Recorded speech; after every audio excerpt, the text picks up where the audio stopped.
What's going on, guys, and welcome back to another video. In today's video, I'm going to be doing a comparison between the $300 suspension that is put on my 2003 WRX wagon and the $3,000 suspension that is on my 2006 WRX. Now, I'm going to break up this video into two sections. There's going to be an in-town driving portion, and then also I'm going to head up into the mountains and do a compare and contrast there as well. Now, we're going to be starting off in my 2003 WRX wagon. I'll give you the basic breakdown of what is on the car right now. So I spent just close to $300 on the suspension for this car. It's KYB struts and Swift springs. I got it used, but for the sake of this video, let's just say $300 flat suspension, period. This car does have sway bars. It also has ProDrive wheels, but I'm really going to be trying to focus on the differences solely in the suspension, how it feels in city, mountains. My other car does have a sway bar as well, so I'm gonna kind of just delete that and just pretend it's not there. Part one of this video is I'm gonna do some in-town driving. I'm gonna break down what I feel, the differences, and hopefully from the information that I provide you guys can figure out if you want to spend the top dollar, get the nice suspension. Hopefully this video will help you decide. Let's go ahead and get straight into it. I'm gonna start with some in-town driving. We'll see how it does, then we'll go straight to the mountains. We'll do a little review, and then we'll hop in the other car, and I'm sure that one will be a little bit different, but let's go ahead and break it down. All right, starting off in car numero uno with the $300 suspension. Let's go ahead and hit this bump, see how it feels. Honestly, not bad. It's not horrible, but I can already tell in comparison, it is obviously going to be a lot of a bumpier ride, but let's go ahead and keep driving and see what we think. Okay, definitely a lot bumpier than the other car, but I mean, honestly, you could live with it. Okay, definitely a lot bumpier. I am going a little bit faster than I would be in the other car, so let's just see what happens if I slow down a little bit, go over this bump, see how it kind of reacts. Let's see.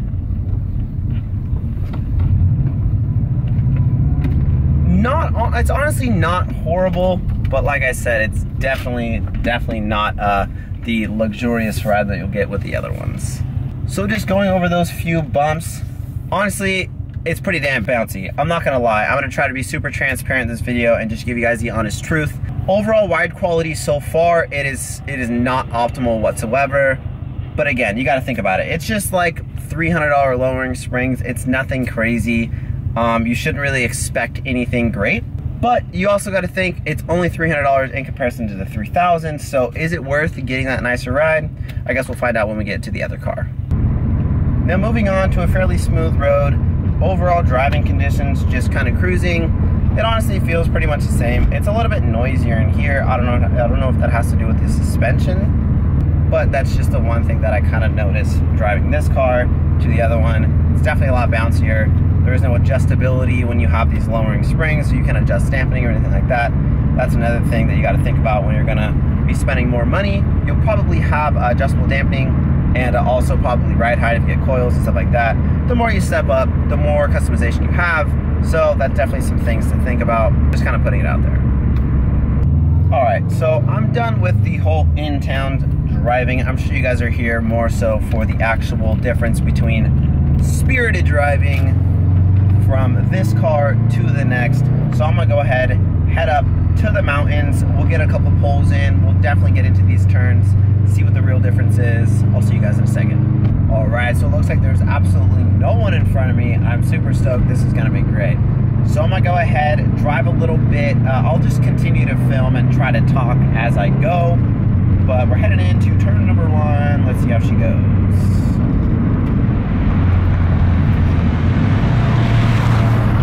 Okay, I honestly have not driven this car in the mountains with the setup with the sways, lowering springs, and everything. I really just haven't had time, but I'm impressed. I'm actually impressed so far. Okay. Obviously, this car in comparison, power-wise, is significantly less, but in the mountains, all about keeping up that momentum. And just turning. Yeah. Oh, okay. This is looking bad for the Hawkeye right now. Let's see. Wow. Okay, I highly underestimated this car, I'm not gonna lie. This is pretty damn good. Neither one of the cars, I should put out there right now, have very sticky tires. Both of the treadwears are probably like 400 or so, like somewhere around there. Nothing too crazy, so it's pretty even playing field as far as that goes. And both of them have just about the same amount of tread left on them, so get tires out of the equation. So those first few turns, they were pretty tight, and just kind of going back and forth. Pretty impressed so far with this suspension setup so far. I mean, for $300, like, that is pretty damn good, I'm not gonna lie. I really was not expecting that. Wow. Getting into the second section here, it's definitely more of a high-speed kind of deal. So let's see how she does on more of like a high-speed, longer turns. See how she holds up. I think I just caught the next car, so I'm gonna have to slow down here and just kind of review kind of what we went through. So in town, like I said, it was pretty bouncy, kind of all over the place. Not a very enjoyable ride if you're gonna drive this car every single day. But so far through the tighter stuff, it kind of seems like the suspension kind of eased up a little bit. The harder you push it, it's not as bouncy as I thought it was going to be once we actually got into the stuff, got into the real stuff. There was definitely, it was a pretty bumpy road, but it kind of soaked it up pretty well. The rebound was not bad. Overall, pretty impressed so far. Doesn't seem like it likes the very, very high speed stuff. It kind of starts to give out more so on the top end. I'm interested to see if I start going a little bit faster in the other car, how that one's gonna do. So I think this is going to be my turnaround point. I'm gonna go ahead and head home, grab the other car, we'll see how she does.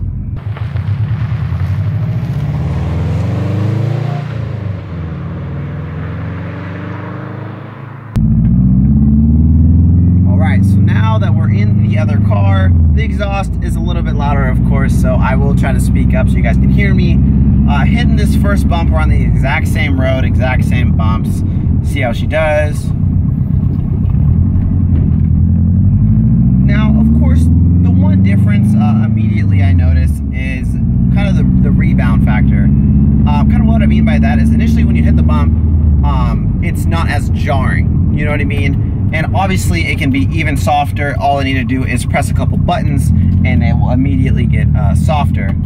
Now, a quick rundown of this car. This car is equipped with Airlift 3P. And with that, you get the controller. You are able to control the PSI, and the PSI will, number one, kind of adjust your spring rate because it will be softer, and number two, will adjust your ride height on demand, on the fly, easy. So obviously it has the advantage there. I can get over really anything, get into really anywhere, and if I want a softer ride, all I need to do is just let out some PSI. So obviously there's a clear winner there. Not really fair as far as like price comparison. But right off the bat, obviously this car is going to win hands down for ride quality, as you should expect when you spend this much money. But honestly, it really is nice. In my opinion, I do think it is worth the money. For all the benefits that you get with this system, I personally do think it is worth the $3,000. If you're gonna be driving this car, if you're gonna be driving a car every single day, and you care about ride quality and stuff like that, then it's kind of, there's no questions asked. Obviously, I would be going with this system. But of course, money is a huge factor when it comes to the comparison of this and just the springs. But I'm just telling you guys from experience, from driving this car and the other car, ride quality, there's no questions asked, no comparison whatsoever. This is much, much, much more enjoyable to drive than those super bouncy springs. No questions asked. Am I racing? Whoa!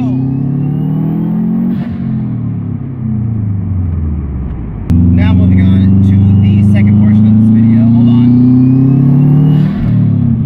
Let's go hit the mountains in this car. I'm sure it will be a lot funner, probably a lot faster speed, so I'll see you guys when I get there. I'm getting very lucky today with no cars being in front of me on this road. Let's go ahead and hit it. This is the same exact road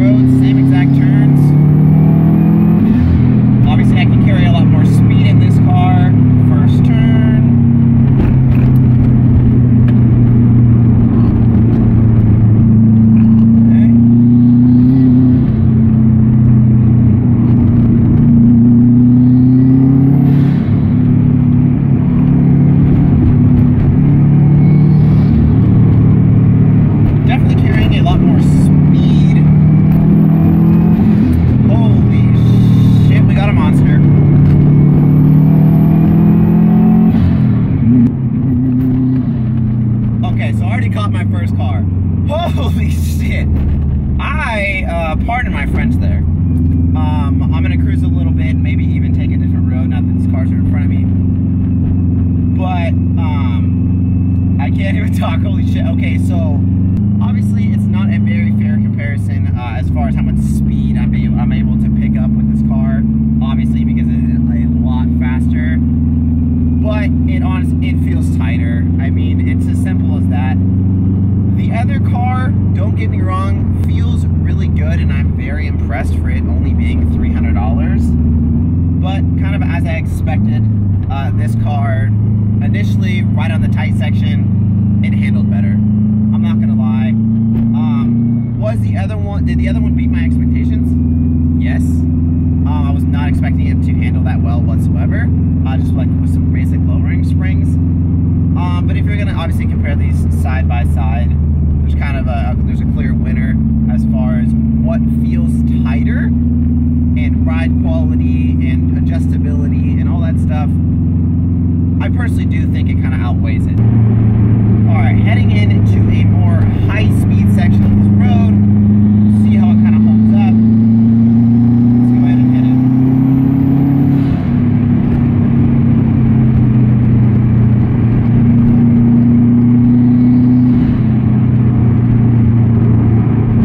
Okay, it definitely likes it. I don't really want to find its limit because it's a little sketchy going this fast. This car definitely feels more composed going at these high speeds.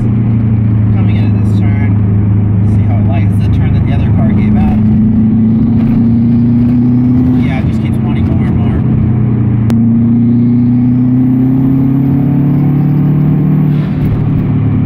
Whoever said that bags can't handle, you can go ahead and, you know, probably what the next words are. Eat it.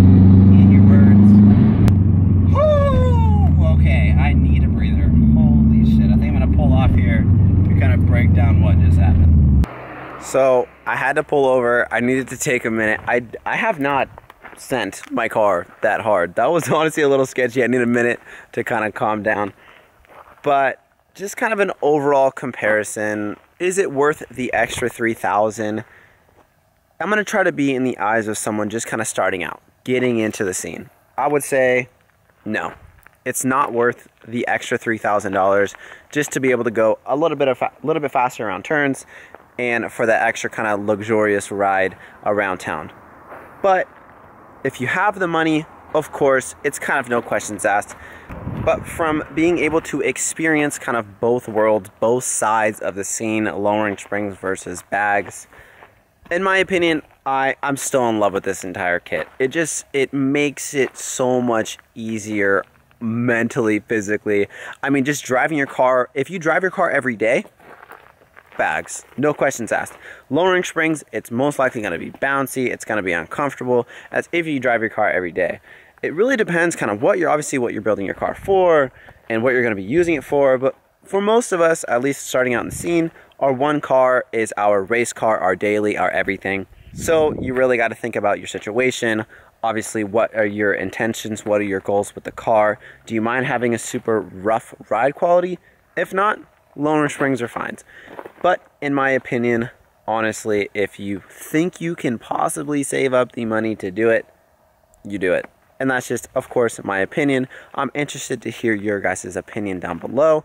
I think I'm going to do a couple flybys for the boys, possibly for Instagram as well. I'm going to try to set up the camera somewhere. Hopefully the car sounds and looks pretty badass when it comes around the corner. We'll see what I can do.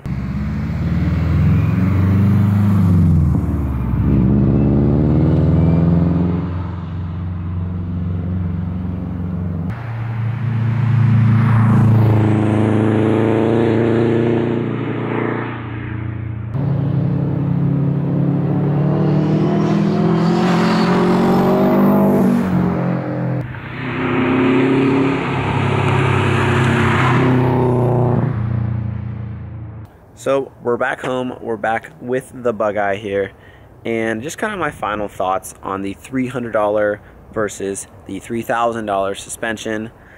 Clearly, as you guys would think, the $3,000 suspension, in my opinion, if you had a driver, a super skilled driver, go head to head, is it going to shave off a bunch of seconds off your lap time? Probably not. Now, the one difference that I feel like it does do is, at least for me, is it's more of a confidence inspiring kind of feeling, and possibly that's kind of how you would be able to go a little bit faster if you were to have the more expensive suspension. Not necessarily that you have to have bags, for example, but if you were to upgrade to like coilovers instead of just lowering springs, I feel like you can kind of dial it in and be able to advance your skill level more so if you were to do that. Now, not necessarily, I'm not in by any means certified to kind of talk about this sort of stuff, but it's just kind of the feelings that I got from driving both cars. I think I pretty much covered all the points I wanted to cover in today's video. If you guys enjoyed it, make sure you let me know down in the comments down below. As always, I hope you guys enjoyed this video. We'll catch you guys on the next one.